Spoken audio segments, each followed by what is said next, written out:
আল্লাহ বলেন, নবী স্মরণ করুন সেই সময়ের কথা যখন আমি আমার খলিল ইব্রাহিমকে অনেকগুলো বিষয়ে পরীক্ষা করেছিলাম, আর আমার খলিল ইব্রাহিম প্রতিটা পরীক্ষায় গোল্ডেন এ প্লাস পেয়েছে। প্রতিটা পরীক্ষায় সফলতার সাথে আমার ইব্রাহিম উত্তীর্ণ হয়েছে।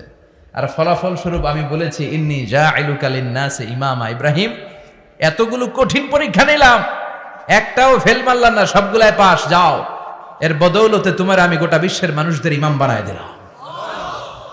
ইমাম মানে নেতা। ইমাম মানে কি? নেতা। নেতা হওয়া এত সহজ না। আগুনে পুড়িয়ে পুড়িয়ে যেমনি খাঁটি সোনা বানানো হয়, তেমনি কষ্টি পাথর দিয়ে যাচাই করে করে, পরীক্ষা করে করে আল্লাহ তাআলা সাইয়েদনা ইব্রাহিমকে এই মর্যাদার আসনে বসিয়েছেন। আল্লাহ বলে, অনেকগুলো পরীক্ষা আমি নিয়েছি সাইয়েদনা ইব্রাহিমকে। আল্লাহ যারে পছন্দ করে বেশি, তার জীবনে পরীক্ষাও